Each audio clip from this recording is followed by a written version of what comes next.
Iwakura seems like the kind of girl to listen to Black Country New Road. Episode 3 of Skip and Loafer opens with Mitsumi going to the student council. Her future ambitions rest heavily on what she does in high school. She really does believe that the path to becoming mayor of her town involves doing student council and then eventually being in politics. That sort of linear thinking is really interesting because she continues to double down on it. When she talks with the student council, they let her know that she can't just join them, and that does bring her attitude down a little bit. But she immediately peaks back up when they give her the consolation prize of joining the support group. As I mentioned in the last episode, Mitsumi's personality shines through so much in this series. 3 episodes in, and she's able to find the bright spots in anything that comes up. I really love that in a heroine. Shima, Iwakura, and Kurumi go to a bubble tea shop after school, and the scene that follows is a real standout. You don't often see anime balance multiple internal monologues well, especially non-battle shonen. At Starmax, Iwakura and Kurumi are quite vocal about the limited edition bubble tea that they both ordered. On the outside, they have the social pantomime going on, but internally, they're dreading the upcoming anxiety of asking one another for their contact information. Shima's able to pick up on these hesitations between the two, and a simple gesture from him leads to one of the cutest and most relatable exchanges between anime characters that I've seen on screen this year. Skip and Loafer has often been referred to as a shoujo, and I think it is.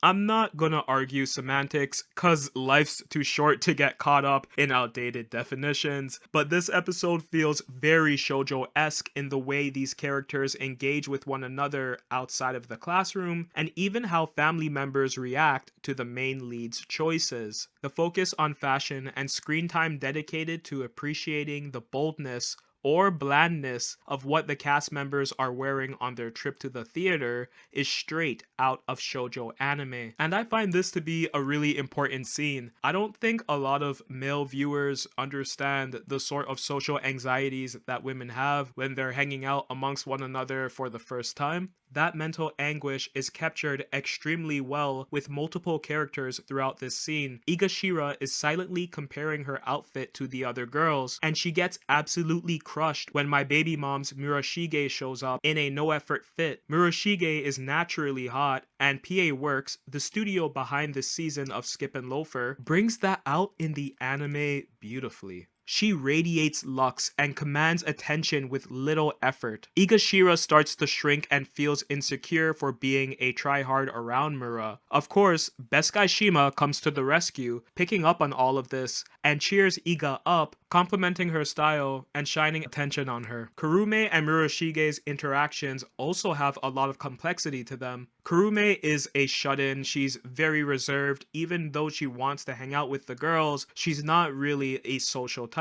Murashige is deadass perfect. You know? You can't question that. She is best girl of 2023. It's as simple as that, okay? Shut it down from now. Slowly, they appreciate one another's quirks, and Murashige makes a strong attempt for Kurume to not only be comfortable amongst the group, but interact and be friendly with her as well. The complexities of the characters have been coming out since the first episode, but with each passing episode, you get attached to all of them slowly but surely. Yeah, Iwakura is the main character, and even in the theater scene when you see her in between the other girls, and she's kind of like contributing to the development of their friendship, but she's unaware of how she's involved with it. Those sorts of like small misunderstandings, they're done so well, and it really illustrates why this is a seinen type series.